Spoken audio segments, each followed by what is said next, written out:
What's up guys, it's Brad from LightArchitect. In this video, I'm going to be sharing 2 Blender 3D walkthroughs of the visual effects shots that we created for our recently uploaded Revelation experimental short film. As usual, these 3D walkthroughs are not really tutorials, but rather some in-depth conceptual breakdowns going through some of the concepts we used to create these shots. I will be releasing in-depth tutorials on both of these shots in the future as well, so stay tuned for those and subscribe if you're interested in those future uploads. Before we get started, I'd like to thank you guys for the support on the short film. On this channel, we plan on releasing some short films with visual effects inspired by some mainstream movies, and this was the first of those conceptual shorts, and we plan on doing bigger projects in the future as the channel continues to grow. Thank you guys so much for the support on this channel, and without further ado, let's get started on these 3D walkthroughs. Alright guys, so here we are inside of Blender, and this is the 3D layout of the glass shattering shot. The first thing we did for this shot was, of course, motion track our footage. So as you can see here, I've just done a basic tripod track this time, and I actually didn't film this with a tripod. However, I wasn't moving too much, and I found that Blender calculated the movement of the camera with the tripod mode selected. So it wasn't that good of a track actually. There was actually a solve error of 8 pixels, and I generally try to keep this solve error below 2. So because the solve error was so high, that changed the process in creating this visual effects shot quite a bit. So for example, in approaching the shot, my plan was to essentially recreate just the window part of this environment and then shatter this. However, since the tracking error was so large, the window that I would be adding would actually noticeably be slipping on our environment. So rather than just creating the window and destroying it, I ended up recreating the geometry for the entire scene and then using some camera projection so that this entire portion of the final visual effects composite was CG. And you can kind of notice some slipping if you look really closely. However, there's so much movement in the shot that I think it worked pretty well. Anyways, that was the first step. We tracked our footage, and I do have a camera tracking tutorial, as I mentioned many times before, on how you can 3D track your footage and actually get a much lower solve error than what we have here. And I'll put a link to that in the description below if you're interested in learning that process. But anyways, we've tracked our footage, and then we've imported that camera tracking data onto our camera here in our scene. So you can see here, if I play through our scene, you can see our 3D camera is moving just like our live action camera was. And as you can see here, I'll go ahead and play through it here as well. And there we go. So the next step I did when creating the shot was, as I mentioned, create the geometry of our live action environment inside of the computer. So as you can see here, nothing really fancy. I've used a bunch of cubes here and kind of extruded them to create a very basic and rough outline of this storefront here. So you can see I have a ground plane here for our ground, and then various pieces of the building and some interior walls as well. And what I've done here, as you can see if I go to rendered view, you can see that these portions, at least where the camera could see in our live action shot, are actually projections of the real environment. So like this one right here is actually projected texture of our live action shot. So I've used camera projection in that way so that the CG matched the live action shot as close as possible without having to do anything crazy with the lighting and the materials. If you don't know what camera projection is, I highly recommend you learn how to do it, and I'll put a link to a tutorial in the description below to show you how to do that process as well in the simplest way possible. So anyways, that was our first step, and as you can see here, we have some interior walls for our building, and I've just used a concrete texture on these interior walls as well because it's going to be so dark in there that the accuracy of that background doesn't matter too much, and we actually didn't see that in our live action shot. We don't really know what's behind this window essentially, so just adding a little dark wall there should be enough. And yeah, that was our first step in creating the shot.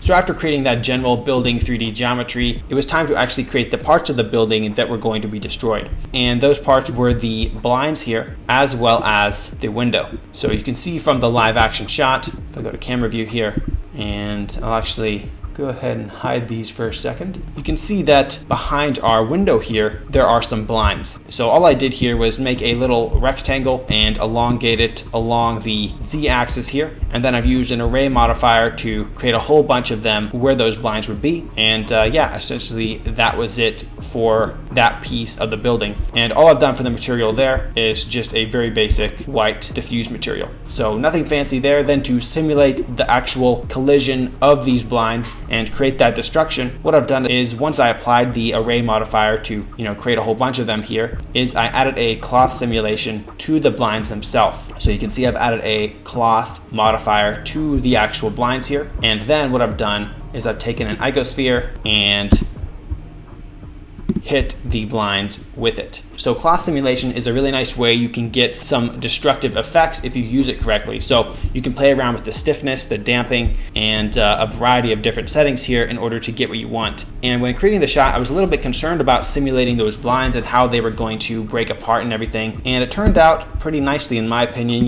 The cloth simulation allowed the blinds to kind of warp in a way that I thought looked pretty destructive. Now, granted, there aren't little pieces flying off, but I think for the time that I spent on it, it was pretty good. And since there was going to be so much glass overlaid on top of it, the broken chunks of the blinds wasn't really necessary in my opinion. But anyways, that was what I did here. I don't think I even adjusted any of the cloth simulation settings. I think it was just the default settings if I remember correctly, but I did use some weight painting to pin down the blinds in certain areas. So as you can see here, if I go to weight paint view, you can see that I've pinned down this bottom portion of the blinds. So if you don't pin anything down, gravity is going to start pulling them down in the scene. However, since we weight painted that data there, and then I've selected that weight painted group in this pin group right here in our cloth simulation settings, we were able to simulate them without them falling out of the scene here. And another thing I've done that I should have mentioned earlier, for our entire environment, each of these building pieces here, I've also enabled collision physics on them so that if the blinds, for example, or the glass particles hit these parts of the building, there will actually be some interaction there.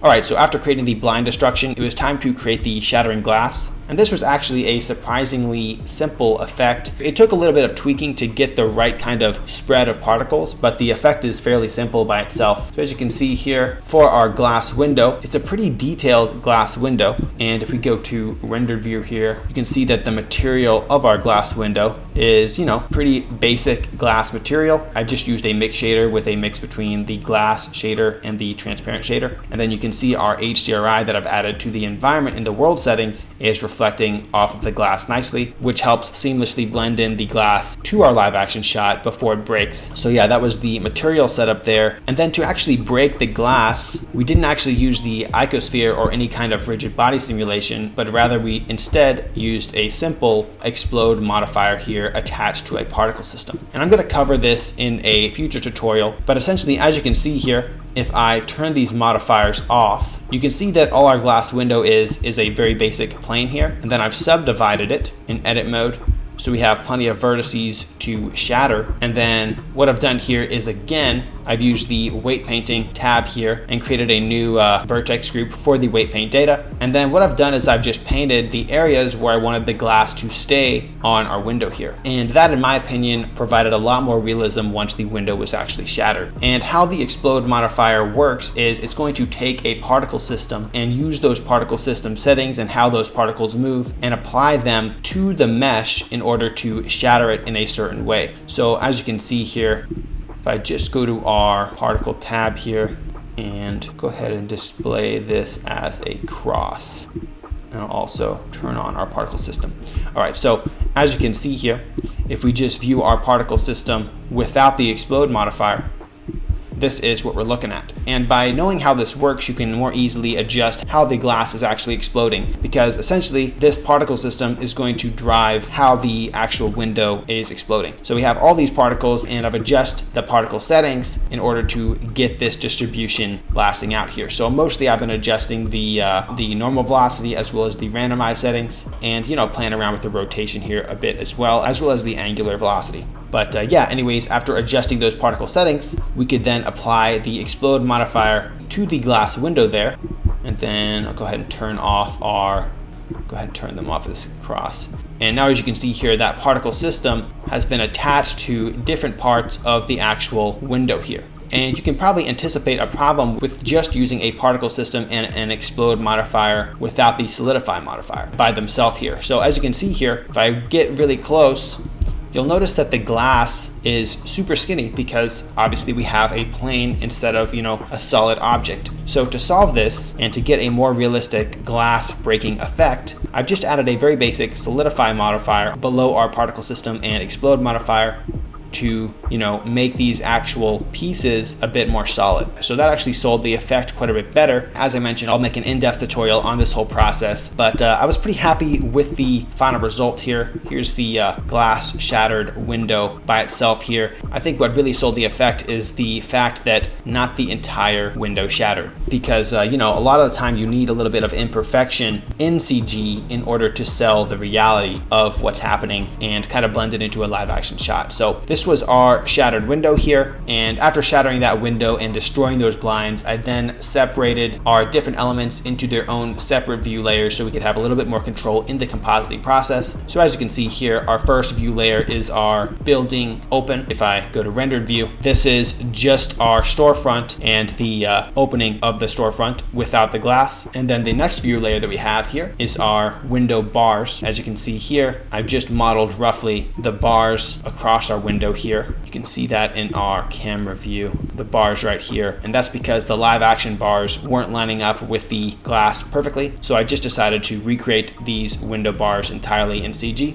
So that's what we've done on this view layer, is just recreate those bars within our new 3D geometry. And then on the next view layer, we have our destroyed blinds by themselves here, like so. And then finally, we have our window shattered, so our glass elements, like so. And then finally, we have our shadow pass for as the glass goes by and create shadows on the ground here. And I think this was pretty subtle. I don't think the glass created too many shadows, but it's just a nice thing to have if you need it in your compositing process. And as you can see, to set up these view layers, all I've done is just separated all of our elements into their own collection. And then anything that I didn't want to be seen on that view layer, I enabled as indirect only or a holdout if I wanted to use it as a mask for the element that we're adding. And then whenever we composite it, the elements will be ready for me separately so that everything can be overlaid a little bit more seamlessly. All right, guys, so after separating everything into their own separate view layer, I got into the compositing process. So in our compositing tab here, we have a fairly simple node tree.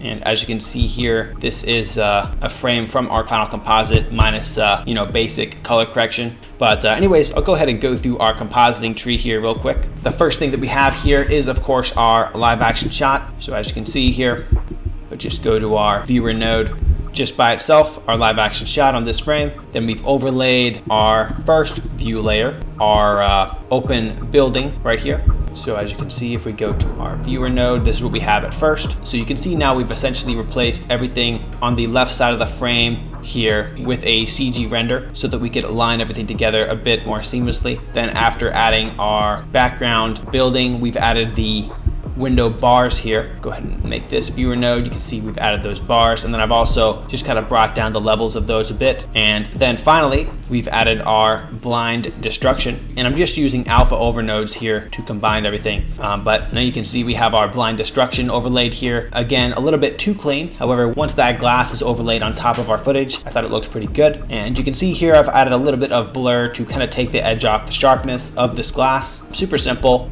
Then we've added our ground shadow catcher here, again using an alpha overnode, like so. Pretty subtle here. And then finally, we've added our glass on top of everything, just like this. And you can see that I've actually blurred the glass a little bit, and I've also exported a vector pass on this view layer as well to add a little bit of blur to the glass as well based on its movement. And I got a comment on the breakdown video mentioning that it might be nicer to have a little bit more motion blur on the glass, and they might be right. However, I will say that when we shot the footage, I actually shot this at a fairly high shutter angle, so there's not a lot of motion blur in the actual shot. That said, I could definitely see the point of adding a little bit more motion blur, but I'd have to experiment with it a bit more to dial it in a bit.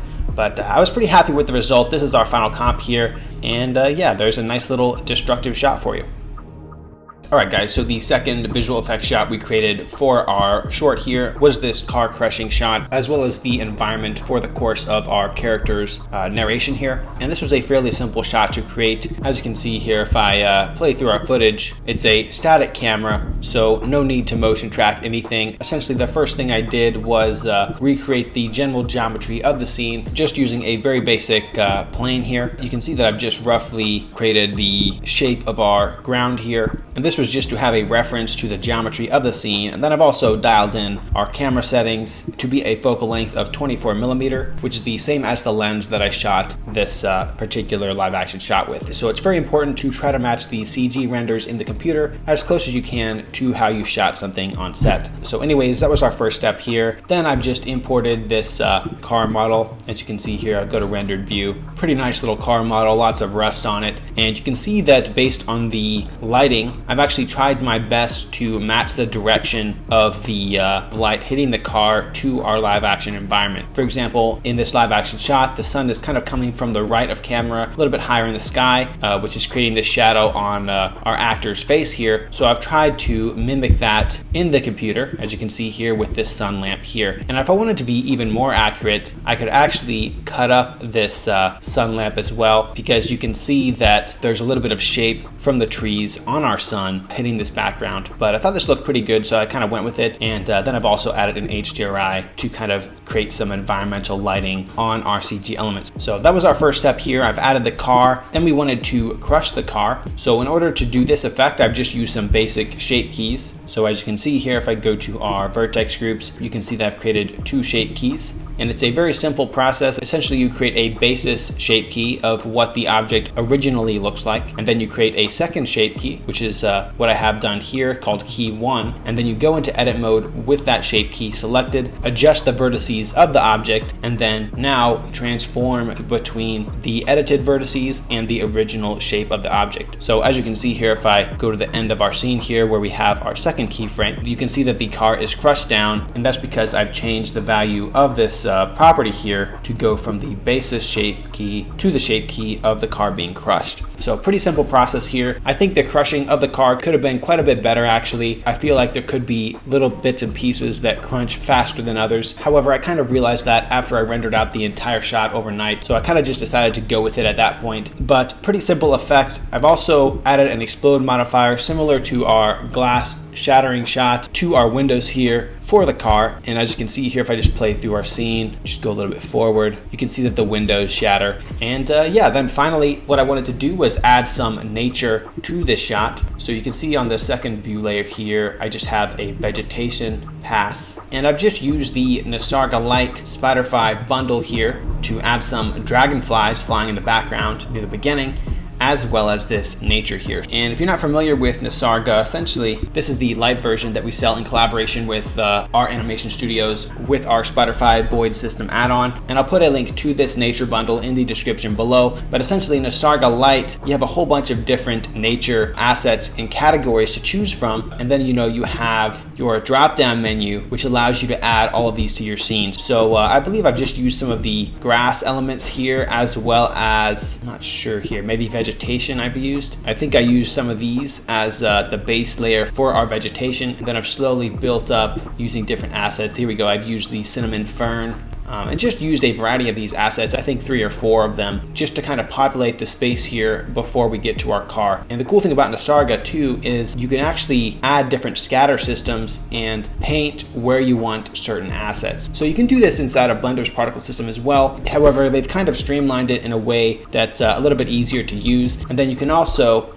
add some wind to your assets in order to make them have a little bit more life. So really nice little add-on here. Again, I'll put a link to the Nisarga Light Spiderfly bundle in the description below if you're interested, but definitely something that I use quite a bit in creating these live action shots. But anyways, I've added these nature assets to our scene, distributed them, and then finally our last step was to add some Spiderfly elements. So you can see here off camera left, we have some dragonflies coming into our shot. I've just used the dragonflies preset here with our Spiderfly add-on. I've created a goal for them to follow, and then I've just animated this goal so that they would kind of have a nice bit of organic movement flying by in the background, just to add a little bit of life to this live action nature scene. And again, I've created our own separate view layers with our various elements so that we can composite everything together a little bit more seamlessly. And I was going to composite this shot in Blender. However, since our nature and the car was behind our actor here, I actually needed to rotoscope out our character here, because as you can see here, there's no green screen or blue screen. So our character here has to be separated manually from our background. And I could do this in Blender. However, in order to speed up the process, I wanted to use the roto brush tool inside of After Effects for a little bit quicker result.